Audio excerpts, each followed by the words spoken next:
Shepherding Chaos, the Retail 247 podcast. Embracing change in the world of retail tech. Hello and welcome to the latest edition of Shepherding Chaos. It's as usual today because we are, it's three things very different. The first one is that this is the first time we've done this on location, and thank you to Richard for hosting us. Second time, it's actually the first time we've done it with face-to-face, because normally Martin and I have recorded these over Zoom or Teams or other apps, and the third reason is it's actually the first time that we've done it with a guest. And our guest today is Richard Surman of Crew. Hi, Richard. Hello. How are you doing? We're good, thanks. Good. And of course, Martin Schofield's here as well.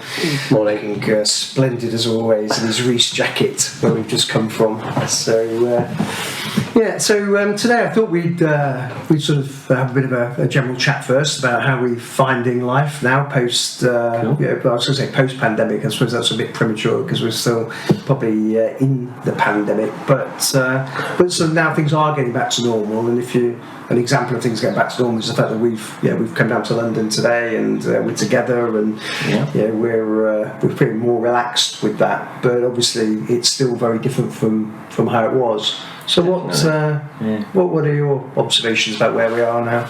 Well, post-pandemic. So I think things are still slowly getting back to normal. There's still an element of nervousness from a lot of people. You know, you still go on the tube, see a lot of people with face masks, etc. But on the flip side, businesses are starting to get a bit more relaxed. We're starting to see a lot more people in the office, which is really positive. I don't think we'll ever get away from the working from home mentality. No, it's definitely a changed world. Yeah, I think that's the norm now, and there'll be sort of like a mixed bag of in office versus working from home. I'm certainly an advocate of working from home. Get more hours out of me for a start, which is positive for the business anyway. Yeah.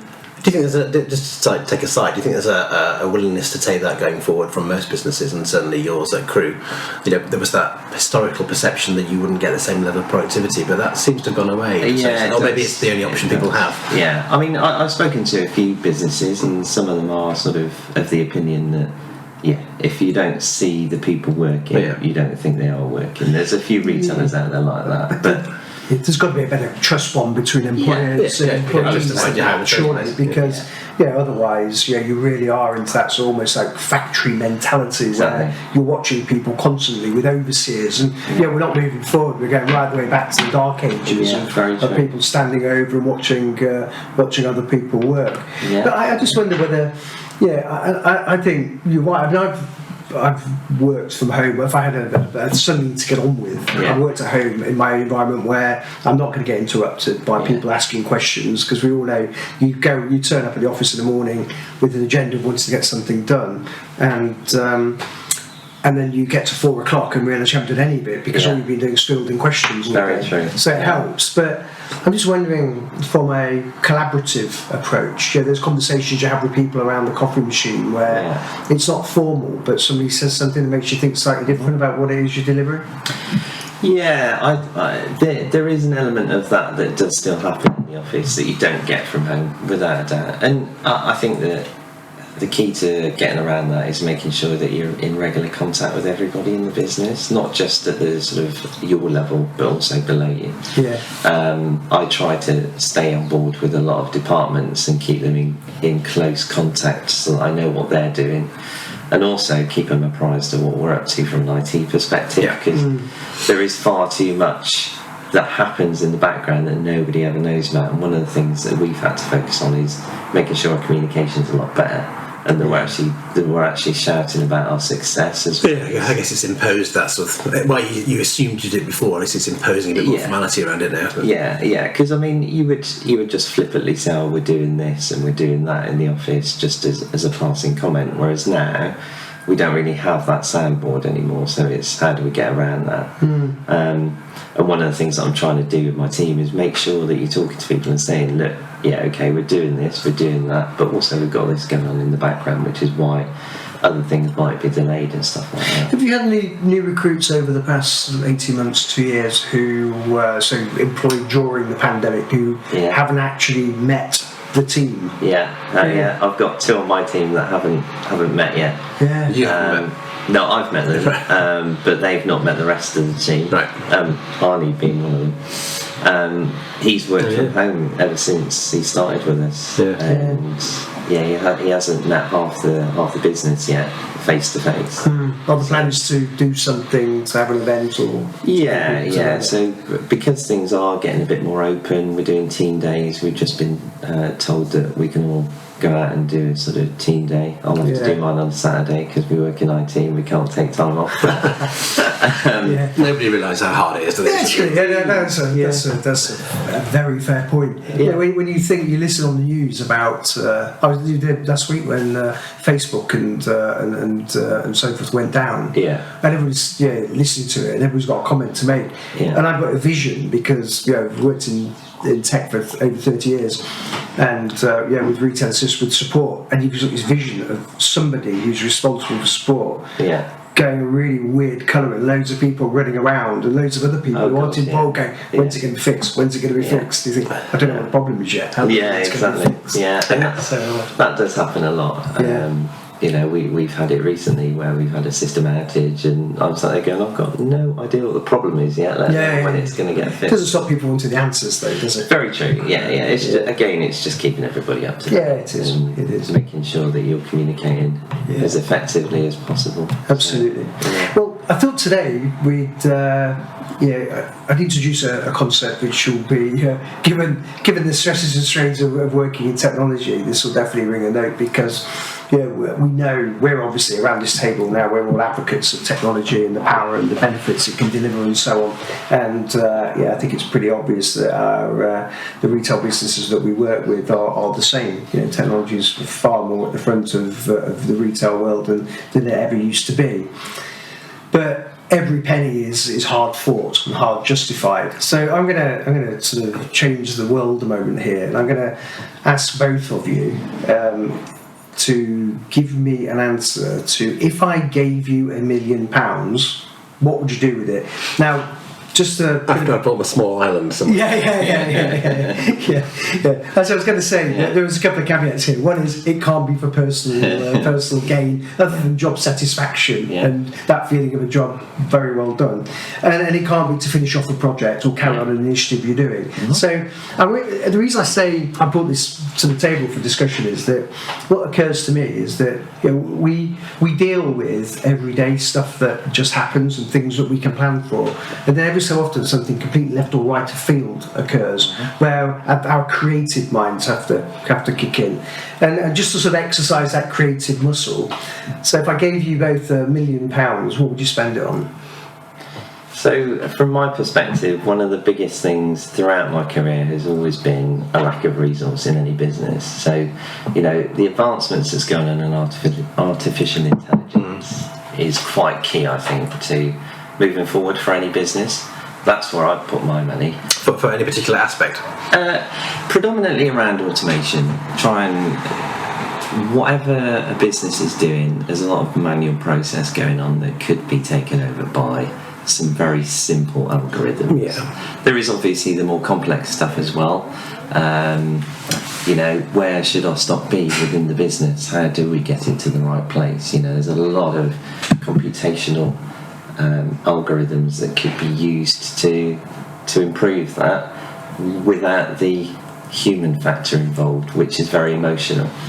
So I'm not saying we should implement Skynet and have Terminators going around, but take a lot of the painful work out. There's just exactly. Number crunching. The day-to-day grunt work is definitely something that needs significant improvement, and that's probably where I would look to pitch my money. Could you see that expanding more to grunt work, moving data from, but actually saying, could you ever envisage yourself, if I take that right to the far extreme, could you imagine a time when a CEO of a retail company or a merch director or somebody senior says, Hey Siri or other voice activated assistants are available, but Hey Siri, how do I improve my intake margin by 1%? And then just allow the system to calculate it for you. It's certainly possible, without a doubt. I mean, that's sort of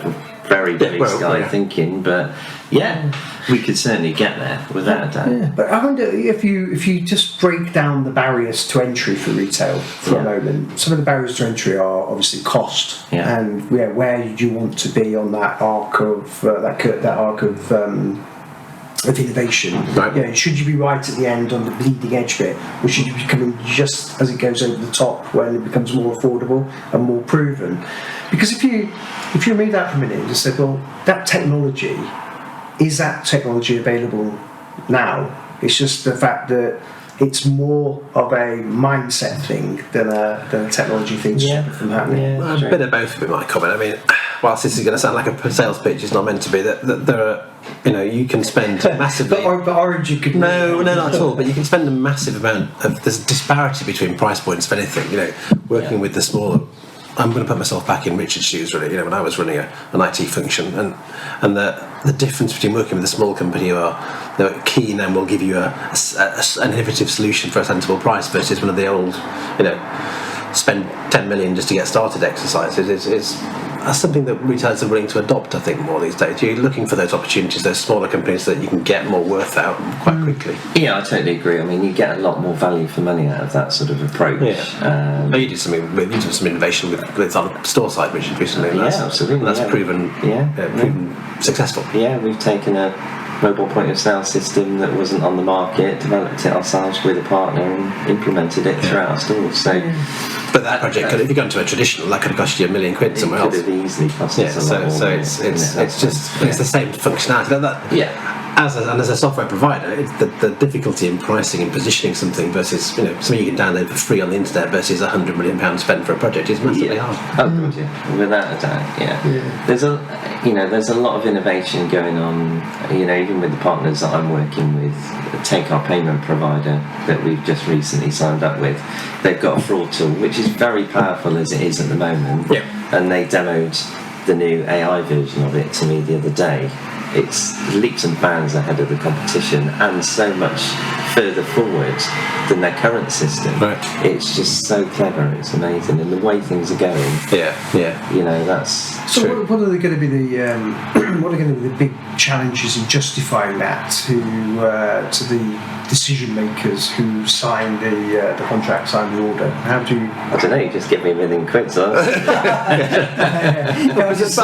presumably it's not a big capital investment. It's just an incremental or a percentage of whatever. Yeah, in essence, a lot of the things that we're looking to do is predominantly software as a service, application based. You pay for it as you go, essentially. So, you do obviously have the initial investments that you would spend on setup and configuration and linking it in with other stuff. But one of the things that I'm very much an advocate of is we pay as we go. We don't have an asset at the end of it. It's just done. We've moved on to the next application. And I think that's where technology is moving. You're throwing it away. You use it for why you need it. You find a better service or a solution, you move on to that. Absolutely. So I was only smiling then because the bins are deciding to be emptied outside, but that's the sort of background what's you're going for. What's the local council called? Merton Council. Merton Council. If you gave Merton Council £1 million, silence. It's bin quite a bin man. There you go. It's first world problem. So take you away. In terms of what I do, I think I agree with Richard completely. But if I go to the other end of the scale, I think my issue with retail generally is we talk about the biggest influencer to our sales being the people on the shop floor, and we talk about them being able to engage with the customer and offer them certain services, and we so often let them down with that. So to be able to empower them with truly joined up ability to deliver service. So I know we've talked about it for years. There's still masses of opportunity in that area, I think. To be able to just order, to be able to show customer product detail, to be able to get it delivered to their home, joining those pieces together is missing still. I think that it's joining it all together, isn't it? I mean, Martin and I were chatting a while ago about the difference between customer service and customer experience. Yeah. You could get a great customer service. I had an example recently, and I won't name names in terms of the retailer, but I had great customer service. Were extremely friendly, well informed, helpful.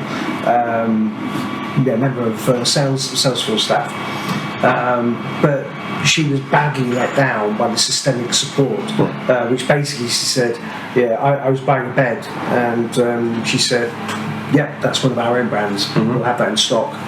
Pulled out her phone from her pocket and said, we haven't got any. Oh, but don't worry, I'll check the other system, because quite often this system says we haven't got it and this system says we have.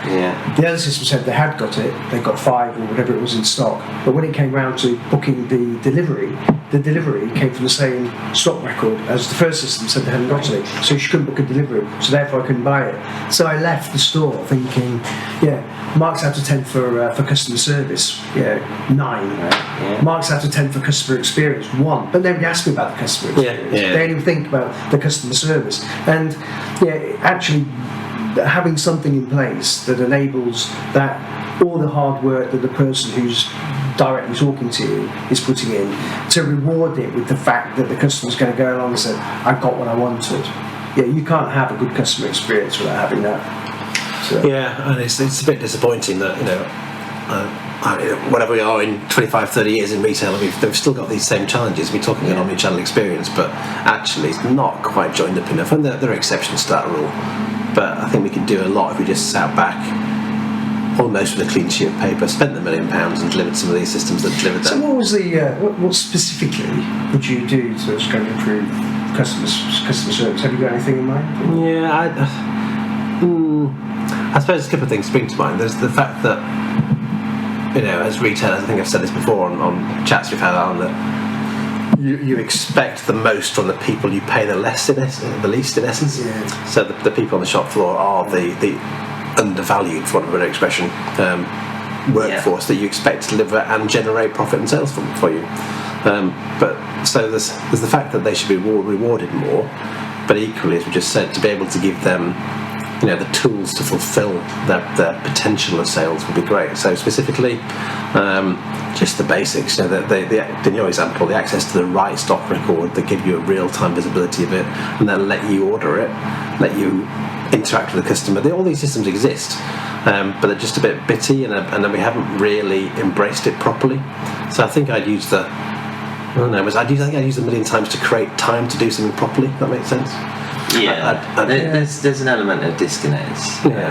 We could all do it. If we sat down with a bit of paper now, we could. Retail's not that complicated, really. Definitely. It's just it's embracing it within the existing legacy environment you've got, and the complexity that the legacy history gives you.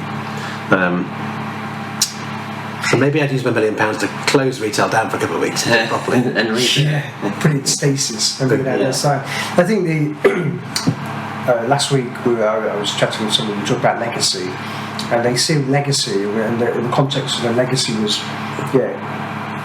stuff that was done years ago. And we all know that we've all been parted to creating legacy, but the thing about retail, because it is such a fast-moving business and ever-evolving, we create a solution that's meeting a set of requirements at a particular moment in time.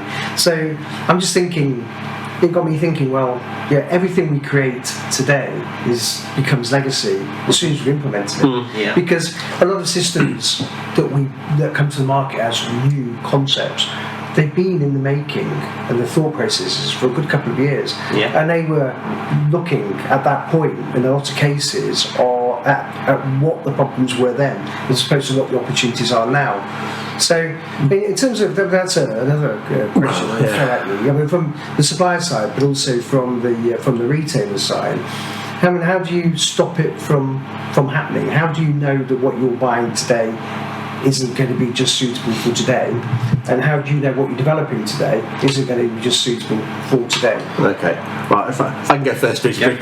This is blatantly a sales pitch because the sales pitch is born out of experience. It is distinctly focusing on two different thought processes. It's the basics, the back end, stock, sales, customer, product data, the basics have to be right. So you can acknowledge the fact that some of these things are throwaway. You might develop apps that the customer wants to use today, but acknowledge the fact that there might be a new app next week and it just changes. So there's distinct ways of operating that relies on core data that's sound versus stuff that you use against that core data that could be disposed of in a couple of weeks. Yeah, I mean, that's the analogy that I've been taking Crew Clothing since I've been there. Let's tackle the problem that we've got today, make it fit for purpose, and obviously make sure that we're working with partners that will develop it to suit our business needs, because, as you mentioned, it's ever evolving, and it's making sure that you've got a suitably sized partner that is willing and prepared to adapt their applications to meet our business goals. Because if you look back at a lot of our legacy solutions, our biggest pain has been developing it to meet our requirements. It's very rigid, and to spend all that money on implementing a slight change here and a tweak there, it costs a lot of money, and it's difficult to quantify the business benefit to do it. Whereas now, you've got an application, you've got a support partner that will actually deliver that at a more cost-effective price point. Thanks, Martin. The main thread here is cost-effective. Cheap. Cost-effective is both. I again agree with that statement, but also I think Richard would agree with this. We don't necessarily just take on every decision that's been made historically. We bring a bit of best practice to it as well. So we use it as an opportunity to sort out what is the basic operating process for retail. Yeah, and I agree with that. There are nuances, but the basics are similar. Yeah, I mean, if you look at how our departments review and analyse new systems and new implementations, they always come up with, why can't we do this, why can't we do that? And you have to rein them in to an extent and actually look at what the practicalities are of doing it. Is it cost effective to do it? Should we be doing it? Or is there a more pragmatic approach to their problem? Which we've experienced on a few occasions. Well, no, absolutely. Over time, over time, because of systems deficiencies or process deficiencies, the people adapt and adopt. The plethora of spreadsheets that keep them going in the day job today, and you just need to sit back slightly and say, actually, there is an easier way. It still meets your need. Definitely. Think spreadsheets ever disappear? From the retail environment? Tried for 30 years, but no, I think not. Pushing water up a hill on that one. No, it is. I think you just got to hopefully edge back to them being a tool for modelling and visibility rather than a tool for storing data. See, my problem, I mean, now I'm not involved on the day-to-day side. I may have not had this approach when I was involved with when I was working with Retail Assist, but my problem with people using spreadsheets isn't the fact that they're using spreadsheets per se, it's the fact that they create models, and they create one model and they feed it with new data every year. It's exactly the same model with the same formula, and they're looking at it in exactly the same way. And the old Einstein, I think it was Einstein, who said, if you keep doing things the same way, keep making the same mistakes, you'll never move forward. So and I think going back to the point you made, Richard, with the £1 million about using AI, would we ever get to a point where we could say, hey Siri, can you do this for us in a retail context? I just think sometimes the problem isn't the spreadsheet or the technology, it's the way in which it's being used. People create their own views, and half the time, they're just confirming their own biases. Yeah, that's very true. I was literally having a discussion with my CEO last week about this, and the fact that our reporting is so heavily manipulated. There's so many different versions of the truth in the business, it's hard to understand and define which is correct. But what was the conclusion? The conclusion, we need a better reporting system. That's acknowledgement. Do you think, I mean, just to sort of and better data to report on? Absolutely. And also a completely different mindset of looking at data, because a lot of retail analysis is observational.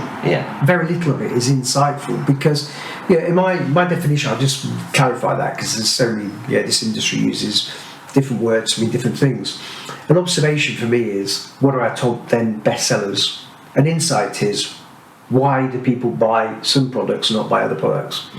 So again, it goes back to your point about algorithms. It's actually thinking more objectively about what you're trying to achieve, as opposed to subjectively what you're trying to prove. And I came back to this ties up with my spreadsheet point. I just think that retailers need to be more listen to what the systems are telling them, listen to what is contained in the data, rather than trying to just keep asking questions. Yeah, because there's always a personal factor that gets involved, and that always has an impact on people's decision-making processes. Take that out of the equation, you'll probably be a bit more logical about what you should be doing, especially from a retail perspective. Because there are customer patterns out there. You never get away from it. Yeah, there are. I agree. There are some standard patterns, but I think also there's sometimes, if you think about things that you observe or things that come up in real life, you think, I'd never have thought that could possibly happen, because there's a load of patterns going on that you would never have thought about looking at. And the beauty of systems and the processing power we've got available to us today, we should be able to crunch through and look at patterns that the human brain wouldn't necessarily consider to be relevant, and sometimes come up with something that is quite relevant because of it. And I think that's, for me, if I had I was going to say, what are you spending your £1 million on? I think, really. That, and what was that? But more data. No, not more data. I suppose it's investing it in trying to get people to change their way of thinking, if that's a thing you can buy. And the only way, how do you prove that? Well, I suppose it's showing people by example things that work. The problem that we've got is, because we are constrained by time and money and so forth, with the projects that we do, is that can we be truly innovative? Because sometimes to be innovative you have to fail. So if you say to somebody, I think we should try this, and then find afterwards actually it doesn't work, rather than lose your job and lose credibility, it's this guy's truly innovative because he's trying new stuff all the time. That's a fair point. Let me take it back. If I had a shrewd investor in £1 million in a small business, then we would do that. We'd go off and do things that may fail, but things that we could demonstrate as innovative. And it's the freedom to do that without the worry of making money, because it's an opportunity you think you can get to. That is the thing. I suppose that goes back to your point that you were just discussing about the fact that you have to have that backplane in the business that enables you to have the top quality product stock and customer data and processes. So everything transactional just happens, and then everything that's slightly innovative can sit on top. It gives you a bit of freedom. And you can try quickly, fail fast, and try something else if it doesn't work. Also, because of what we have to do to go to your point, Martin, about the customer service. We are in an app culture driven by mobile phones. So we have mobile phone apps. Somebody will say, so I have a pedometer app. Somebody says, there's a better one. So I delete mine and I download the other one. Now the reality is that not everything's re-engineered, because that's buying services that already exist. It's just basically a front end. So if as customers we're in that mentality, I think it's a pretty fair assumption to say that customers who come into our shops or buy online have that mentality as well. So we have to keep changing and refreshing, not refreshing everything, because the idea of replacing your complete ERP solution and end-to-end sort of central processes is cost you more than £1 million. It certainly will. Is this where you turn around to me and say that when you were at Harvey Nicks and you bought Merit? You seem to like to drag this conversation to leave the conversation. Leaving me hanging there. That was a very wise spend. That was fine. It was a very wise spend, Martin, and we're forever ever grateful. Absolutely. Good system. Right. So, listen. Thanks for your time, and thanks for the hospitality and the team, Richard. It's been great. Thank you. And onwards to the next one. Cool. Thanks, Richard. Thanks. Right, cheers. Shepherding Chaos, the Retail 247 podcast. Join us next time for more tech views and insights from the people who know.